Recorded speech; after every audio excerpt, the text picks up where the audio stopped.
Good evening, everybody, and welcome to this evening's meeting of the Licensing Committee.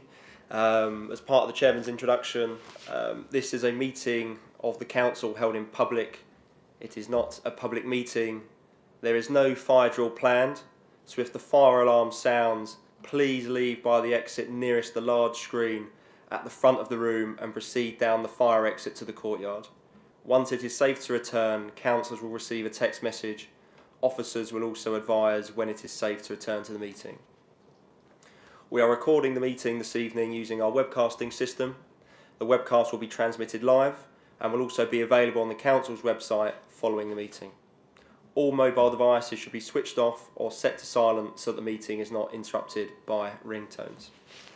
And with that, I'll move to agenda item 1, apologies for absence. Emma, do we have any apologies for absence?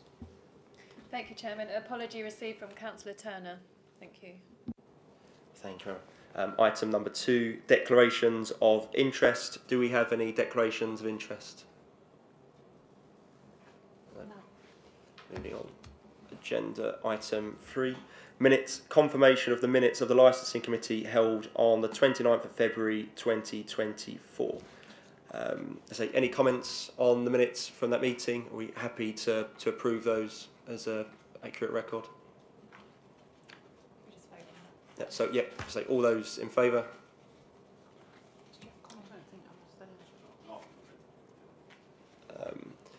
Against? Abstentions? I think that is carried. Say. As part of that last meeting, writing to the MPs, obviously we've got new MPs.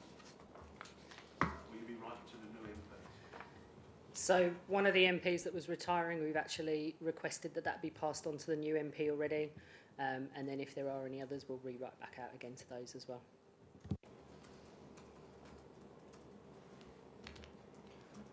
Lovely, thank you for that, Alex. Moving on to agenda item 4, minutes of subcommittees.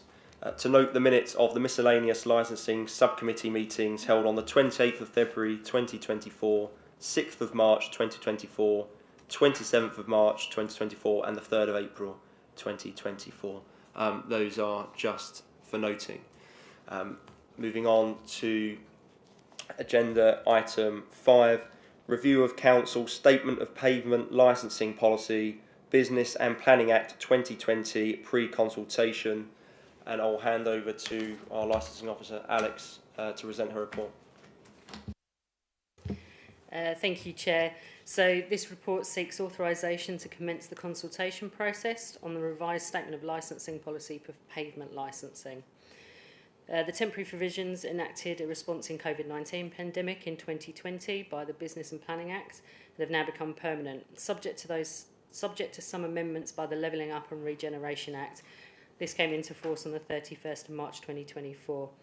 It is proposed that the public consultation be carried out on the revised policy in accordance with the Constitution, and Engagement Policy 21 to 24, shown as enclosure number 3. So just a bit of background. Previously, control of use of tables and chairs on the street is normally found under the Highways Act 1980 and the Town and Country Planning Act 1990. The Council has not previously exercised any controls under those Highways Act. This regime had come into criticism by businesses for being costly, time-consuming and overly and unnecessarily complicated. So in 2020, when the country emerged from its first lockdown, the pavement licences assumed a new importance due to the outdoor setting and lower risk spread of COVID. This need to support the hospitality sector by working more flexibly through expedited licence applications was recognised and resulting in the implementation of the Business and Planning Act 2020. This enabled the granting of permissions to use objects on the highways which was delegated to district authorities. Highways includes pavements. Without this authorisation, such placement would constitute an offence of wilful obstruction of the highway. The temporary legislation was due to expire at the end of September 24. However, the government has made the scheme permanent with some amendments through the Levelling and Generation Act and received royal assent in 2023 and came into force on the 31st of March 24. This means applicants who are seeking permission for tables and chairs and other furniture in connection with the consumption of food and drink must continue to under this Business and Planning Act for a pavement licence. Currently we have 8 pavement licences throughout Basildon. And this policy sets out the framework for the management of payment licences within the borough. The purpose of this pavement licence is twofold: to provide a fair and transparent decision-making process and framework for the determination of applications for pavement licences, and to support pavement licence environment which is sensitive to the needs of businesses and the public, including local residents, to provide diversity and consumer choice and enhance the character, ambience and the safety of local environments. Policy intends to promote a flexible approach within legal framework in relation to applicants seeking to operate a pavement licence, whilst endeavouring to ensure the activities do not cause a nuisance or annoyance to people in the area. The Levelling Up and Regeneration Act makes several amendments to the original scheme, and the policy has been reviewed to reflect the relevant changes. So these are including amendments to the fees, so the councils can charge applicants. These have increased from £100 up to £350 for a renewal and £500 for new applicants. It extends the public consultation period from 7 days to 14 days and extends the maximum duration of a pavement licence from 1 to 2 years. It provides pavement licences can also be amended by the local authority. It prohibits the local authority from granting tables and chairs under the old regimes if it is capable under this one. Inserts new enforcement schedule, providing powers to the local authority to remove furniture if a premises is not abiding by its pavement licence conditions and hours, and enables the recovery of costs to do so where appropriate. And once a pavement licence is granted by the local authority, the premises would benefit from deemed planning permission for the furniture for the duration of the pavement licence. The council is entitled to recover a reasonable proportion of costs associated with the grant or renewal of the licence. At present, the fee is based on the maximum permitted fee previously, which was set at £100. It is recommended that the fee should be set at the maximum for the following reasons: that prior to the Business and Planning Act, the council did not issue pavement licences, therefore a new regime, policy, procedures, including creating online application forms, needed to be introduced. The cost of training, processing, inspecting, monitoring and enforcing the pavement licences needs to be included into the cost of the licence. Processing a pavement licence application includes validating, supporting documents, and the correct fee has been paid. Time is taken during the consultation process, which includes responding to any inquiries. Time is spent determining the application and issuing any responses to the consultees, and refusal notice or granting the licence.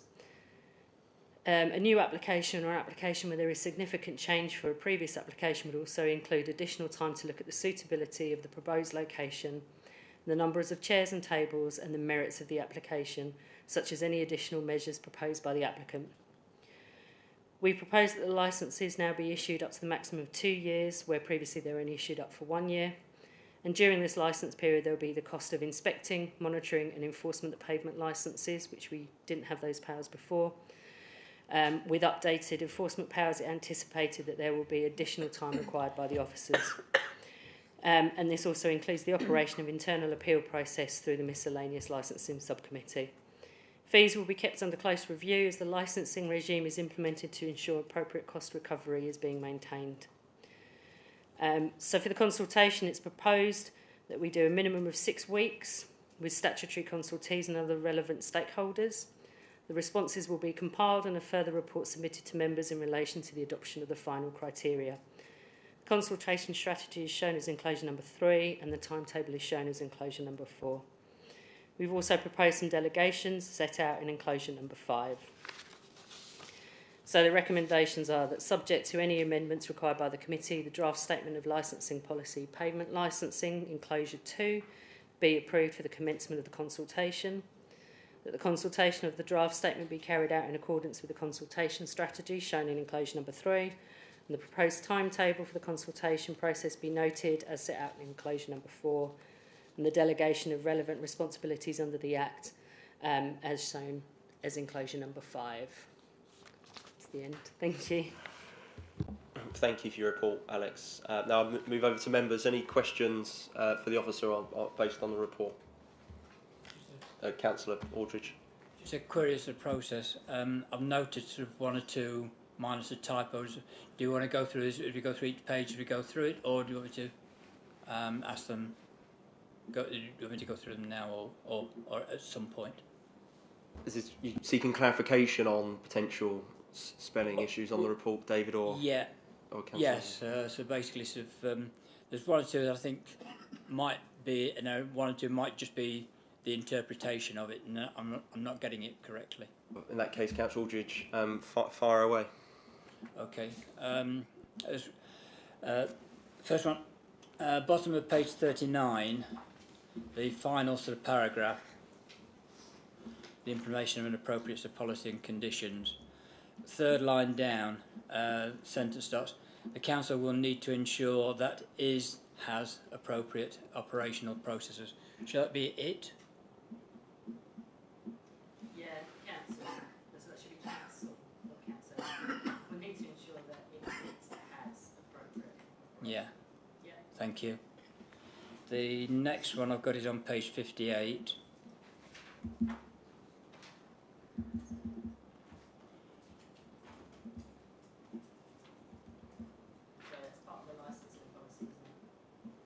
Yeah. Under the section of refusal of applicants, the second paragraph, third line down, sentence starts, where an applicant doesn't not agree with the licensing authority's decision. Yeah, with double negative. Thank you. The next one's page 66.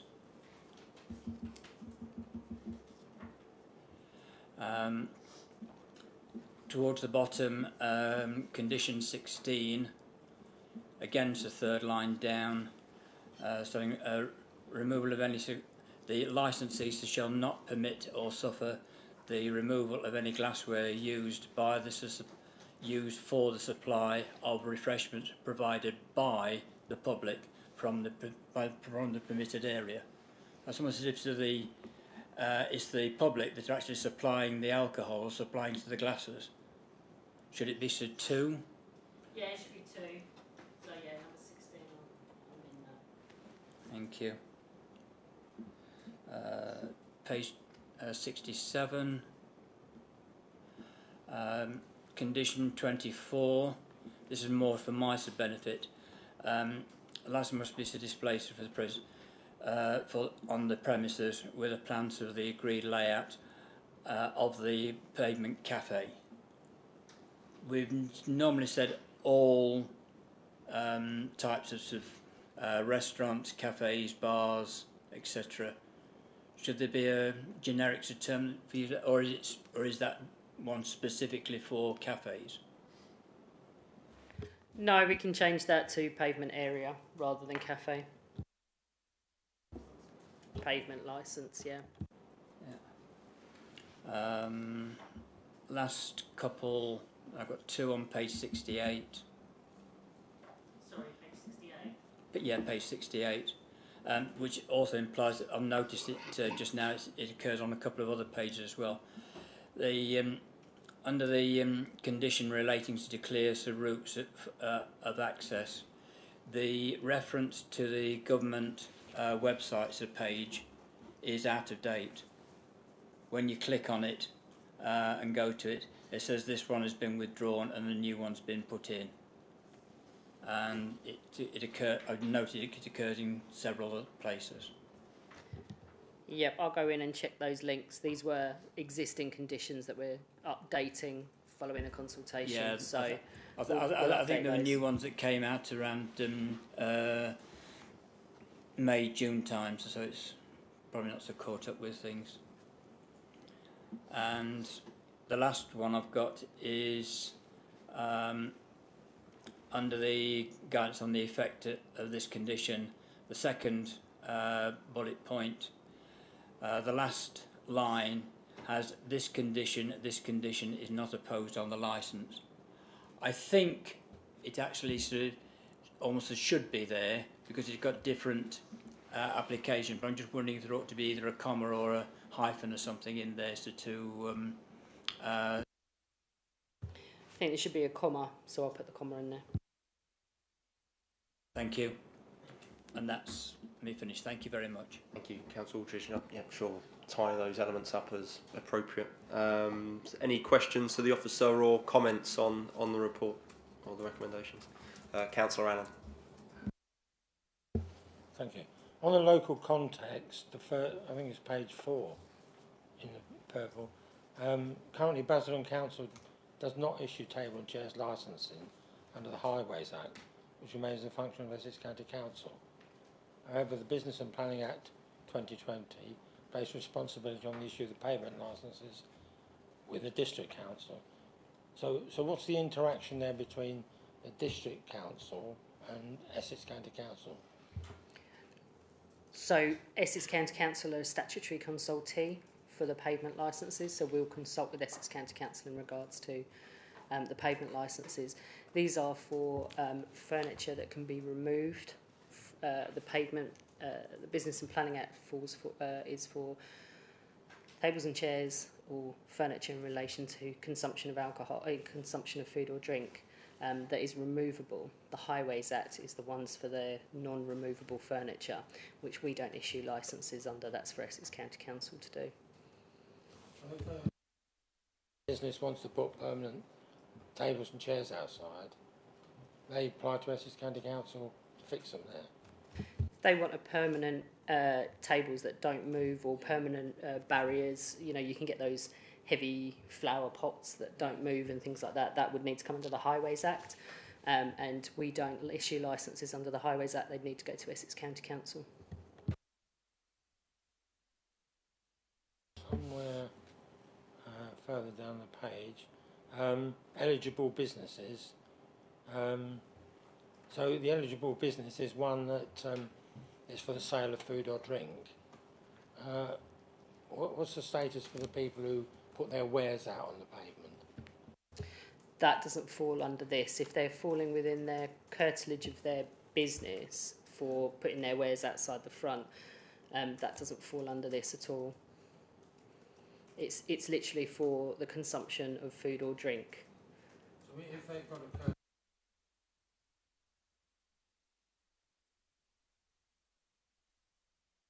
We don't. That would fall under instruction for Essex County Council, instruction of the highway.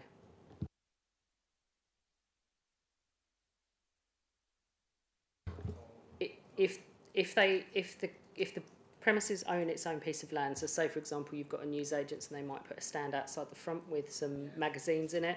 If it's on their curtilage, that's their land and their choice to do so. If it falls into the highway, and if it's blocking the highway, then that's something that Essex County Council would need to have a look at. Nothing to do with licensing.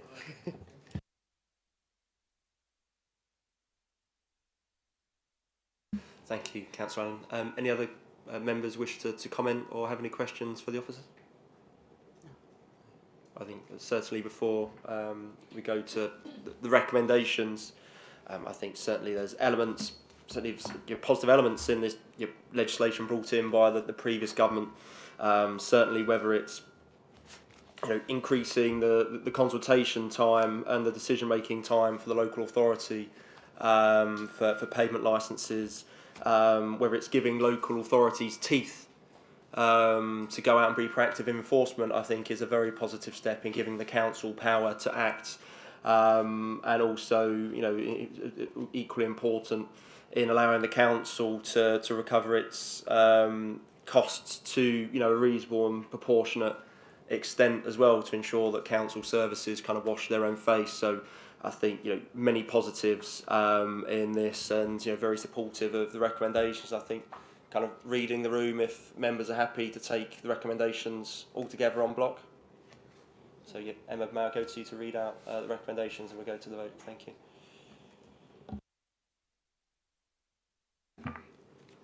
Thank you, Chairman. So as stated, recommendation, the first one, that subject to any amendments required by the committee, the draft statement of licensing policy, pavement licensing, enclosure number 2 be approved for commencement of the consultation. Number 2, that the consultation on the draft statement being carried out in accordance with the consultation strategy, enclosure number 3. 3, that the proposed timetable for the consultation process be noted as set out within enclosure number 4. And number 4, that delegation of the relevant responsibilities under the Act be approved as set out within enclosure number 5.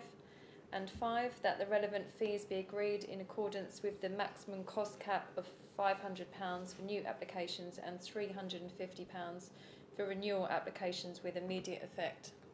Thank you. Thank you. Going to the vote. All those in favour?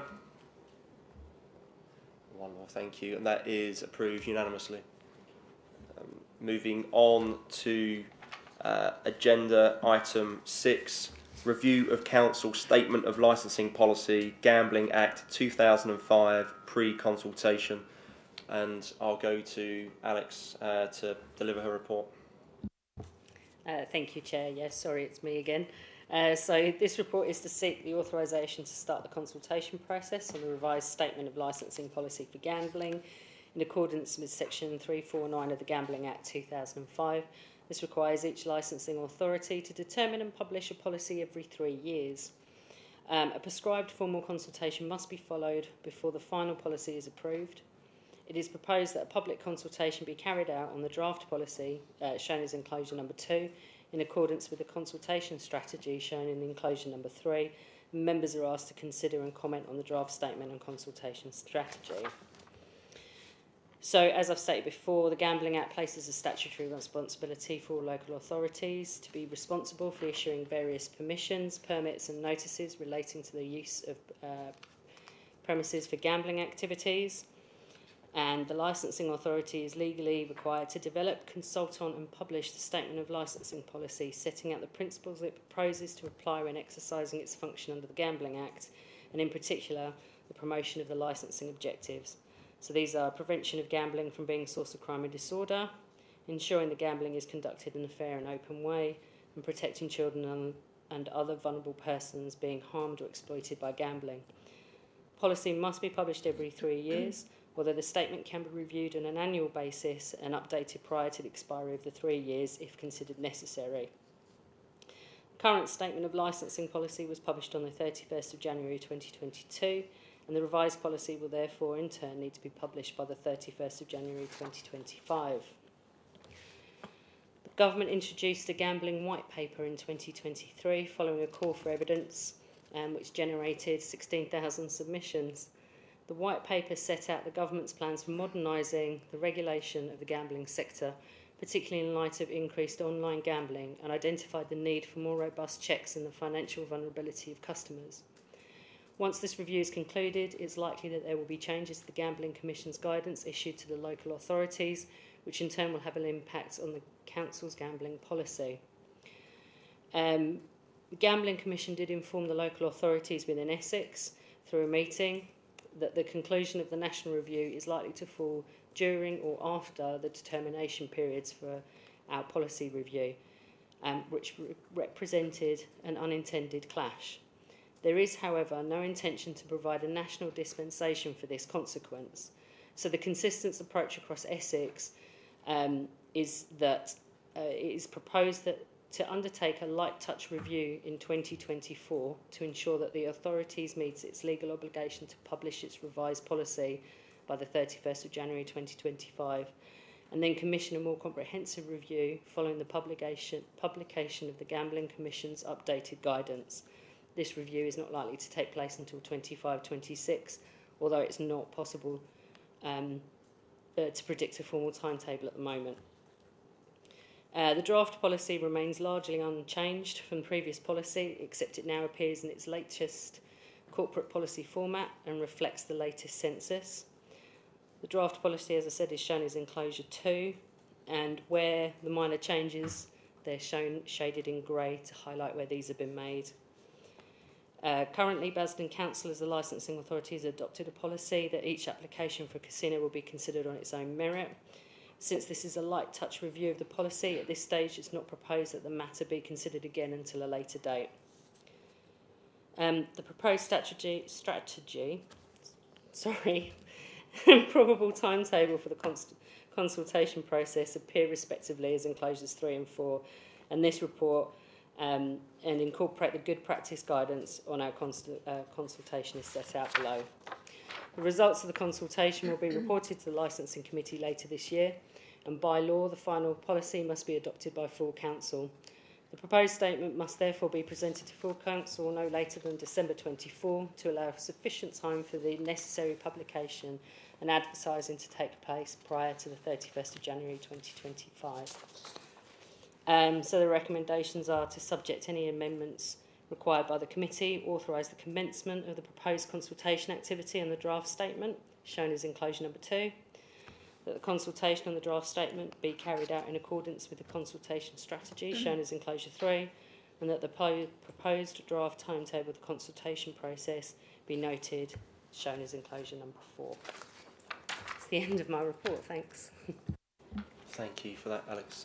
Any questions from members? Councillor Lawrence.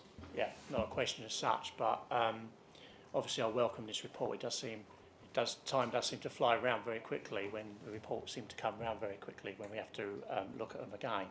I just want to touch on, obviously I welcome the light touch, and I think it's really important. We've got to have a policy in place, whatever happens.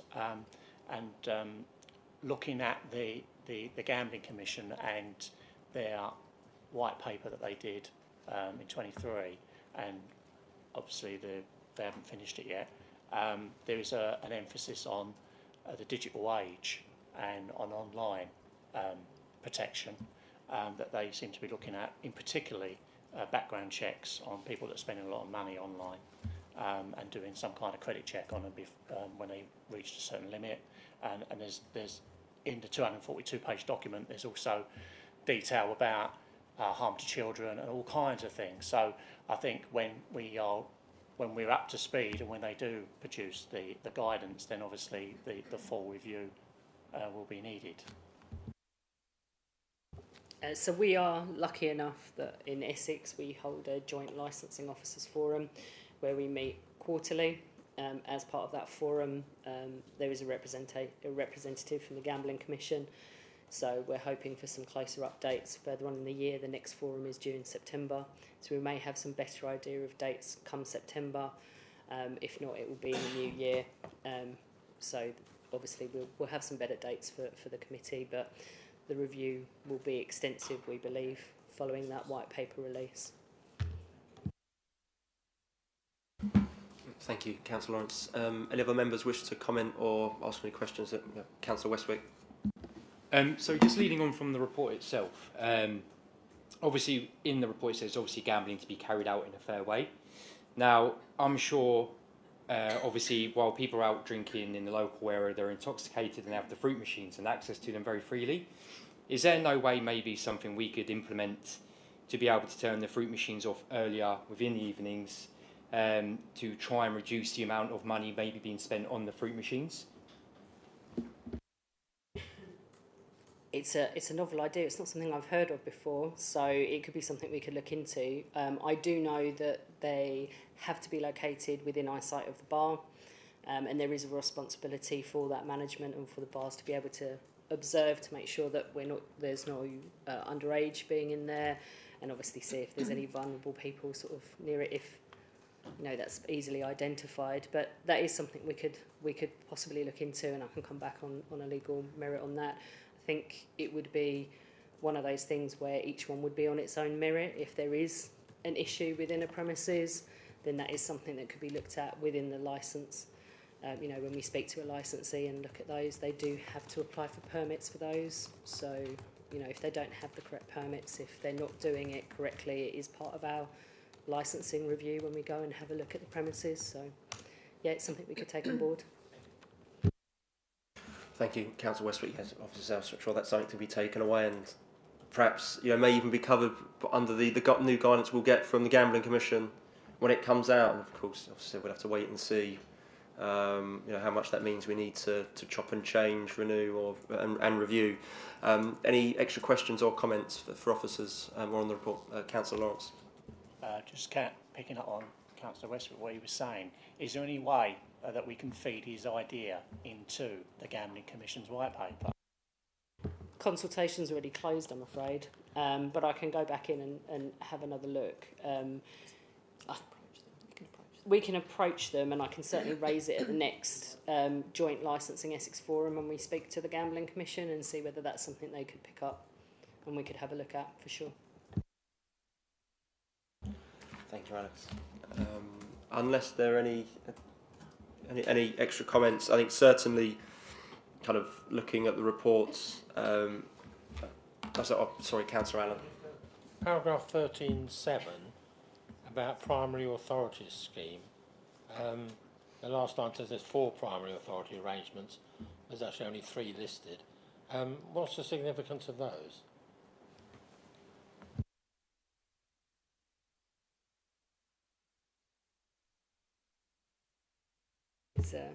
Sorry, I'll cover off my knowledge in terms of primary authority generally rather than specifically in relation to gambling. But there's a national legislative scheme that we have to have regard to as enforcing authorities, whereby if a company is in a primary authority arrangement with a local authority, we have to have regard to advice that's issued by that local authority in relation to activities of that company, assured advice, inspection regimes, and if we get to the point of looking at enforcement action, for example, again, we would have to follow a particular pathway to get approval for that by that local authority. So all the big national companies, the Tesco's, Sainsbury's, the vast majority of the national companies are in a primary authority partnership. We operate a primary authority partnership with Churchill's, the fish and chip company. So we become sort of like the primary focus for other local authorities in terms of enforcement, really to try and improve consistency across the country, so that everybody's slightly individual interpretation of the law doesn't impact on that business. That's really what it's intended to do. So we have to have regard to it. It doesn't generally impact too much, and actually it can quite often be helpful because that local authority knows that business really, really well. And then they can implement changes and work with the business to make changes if there's any changes needed, and quite often we've had that experience that it's been really positive. So just reading that back, if we get involved with Ladbrokes Coral Group, for example, before we do anything, we contact Milton Keynes, do we? That would be the intention. Although obviously we need to clarify why we've got 4 primary authorities and only 3 companies listed. So again, we'll get that clarified. But yes, there is a specific regime set out in legislation that we would have to follow, and it's overseen by whatever they're called now. It was BEIS, Business Enterprise and Innovation Strategy. I'm not sure what they're called now because they're forever changing the name. But it's overseen by one of the government departments as well. So it works reasonably well, I think.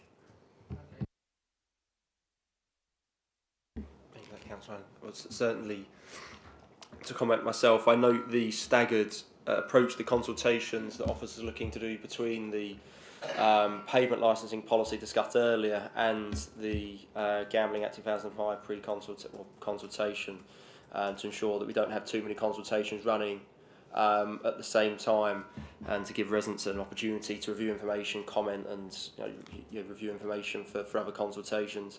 Again, I think it's certainly many local authorities across the county are in the same boat as us and are taking the same approach. And Councillor Lawrence is absolutely right that we need to make sure that we meet our statutory obligations in the meantime while we wait for the Gambling Commission's guidance. So I think the approach is absolutely the right one, and I think this is quite a straightforward one. And again, reading the room, if members are happy to take a vote on all the recommendations on block together, I'll go to Emma to read out the recommendations. Thank you, Chairman. Yes, the recommendations set out in the report, number 1 to 2, subject to any amendments required by the committee, authorise the commencement of the proposed consultation activity on the draft statement of licensing policy gambling, enclosure number 2. Number 2, that the consultation on the draft statement be carried out in accordance with the consultation strategy, enclosure number 3. And number 3, that the proposed draft timetable for the consultation process be noted, enclosure number 4. Thank you. Thank you, Emma. Going to the vote, all those in favour?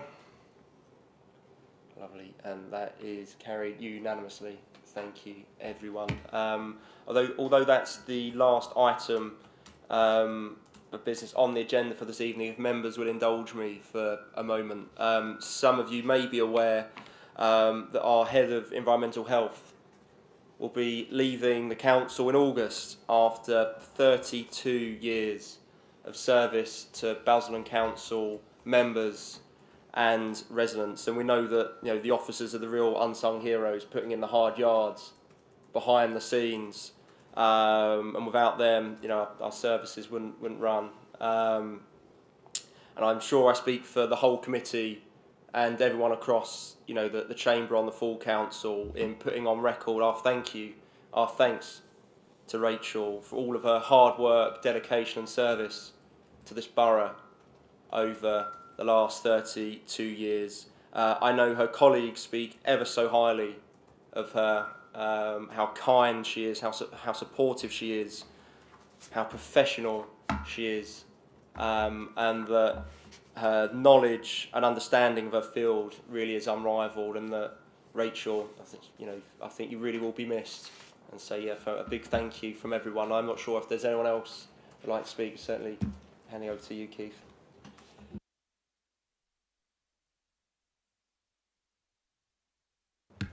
Right, sorry. When I first came here 7 a bit years ago as the Secretary of the Taxi Association, after a few months we met Rachel. I'm sure within the first year Rachel had had enough of us and wished we'd never come back again. But every time that she had to say no, she said it with a smile on her face and explained to us why she was saying no. She did not just say, no, go away. She explained with a sense of humour sometimes. I think it was a way of not slapping us around the ear to say no. But we worked over those 7 years, and I believe without Rachel, especially during the pandemic, at the start of the pandemic and going through the pandemic, and her staff, Alex as well, I was getting phone calls at 10 o'clock on a Sunday night. How are you? How are the members? How are your drivers? Is there anything that we can do? Everything from taking information, passing it on to the councillors, passing it on to the grants committees and things that were done. Without Rachel at that point of contact at the start, we lost 6 drivers sadly during the pandemic, but we would have lost a lot more. Rachel worked tirelessly to keep us safe and move us through the pandemic. And all I will say, and the members will say, and sadly Mark, who wanted to be here but can't be here, would say is that thank you, Rachel. You got us through a hell of a lot at a time when we felt abandoned a lot of times, and you worked tirelessly. And I say I loved those phone calls you made late in the evening to say, how are you? How are you doing? It just allowed me to know that there was somebody out there caring. And then when I passed that out to our members and the trade in general, because it was everybody was helping everybody in the end, they couldn't believe it. They'd never seen a service like it from anybody in the council as far as they were concerned. And these ladies here, ably led by Rachel, did us brilliantly. And you will be missed. Thank you for those words, Keith. Councillor Lawrence, I know you'd like to. Yeah. Well, as former chair of this parish, I just want to thank Rachel. I came on licensing 12 years ago. I think you're one of the first people I ever met. And I always think of Rachel as the oracle of information as regarding licensing, and she will be really missed, big time, not just by members, but by your officers as well. So thank you so much for everything you've done for the borough. Thank you, Councillor Lawrence. Wonderful, wonderful words. And again, I think with that heartfelt thank you to Rachel Glover, I'll bring the meeting to a close. Thank you, everybody.